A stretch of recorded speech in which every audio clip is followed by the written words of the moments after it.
चार चुड़ैले एक खौफनाक कहानी।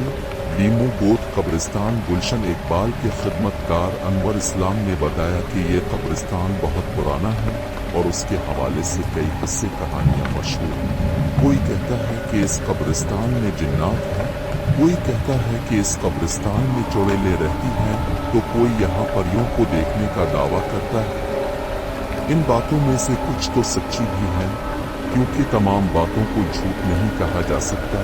ऐसा ही एक वाक़या मेरे साथ भी पेश आ चुका है, जब एक रोज दिन भर बारिश जारी रही। एक शख्स का इंतकाल हो गया, जिसकी तदफीन के लिए मुझसे राब्ता किया गया। मैंने मगरिब के बाद कब्र की खुदाई शुरू की और इशा के बाद तक तदफीन हो गई। लवाहिकीन के जाने के बाद मैंने भी अपना सामान समेटा और चलता बना, लेकिन कुछ ही दूर जाकर देखी तो रोशनी महसूस हुई। वहाँ चार औरतें मौजूद थीं, जो दरअसल चुड़ैलें थीं। उनकी एक आंख और मुंह पर कान थी। मुझे बोले कि तावीज़ की वजह से बच गए हैं, वरना खून पी जाना था।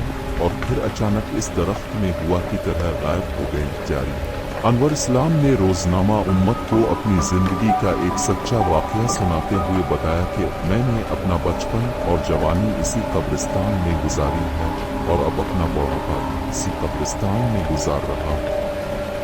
आज से 10 साल पहले मेरे साथ इस कब्रिस्तान में एक पुरस्कार वाक़या पेश आया।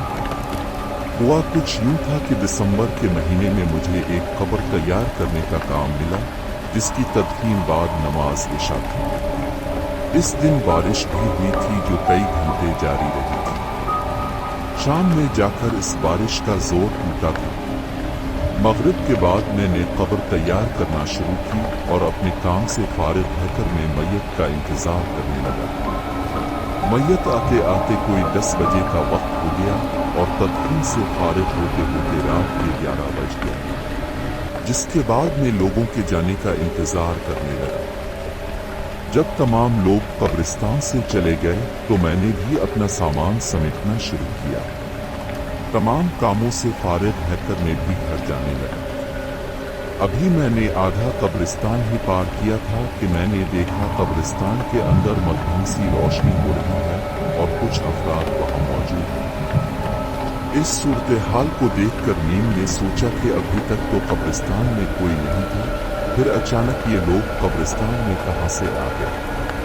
मामले का जायजा लेने में भी इस जानिब रवाना हुआ जहाँ रोशनी हो रही थी।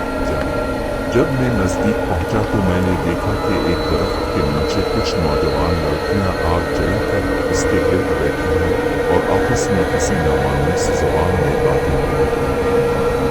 मैं जब उनके नजदीक पहुंच गया तो मैंने कड़कदार लहजे में इन लड़कियों को मुखातिब किया, जो तादाद में 4 थीं। इनसे कहा कि तुम लोग कौन हो और इस वक्त कब्रिस्तान में क्या कर रही हो।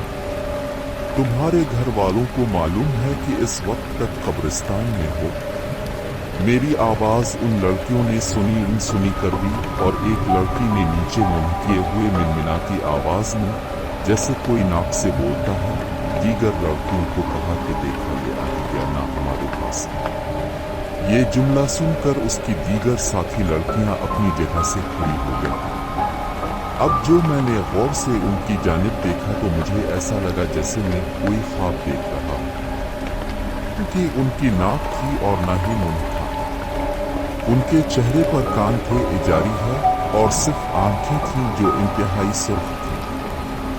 अब जो मैंने भागना चाहा तो मुझे ऐसा लगा जैसे किसी ने मेरे बाहें मजबूती से पकड़ लिए हैं, जिन्हें मैं किसी भी तरह से आज़ाद नहीं करा पाता।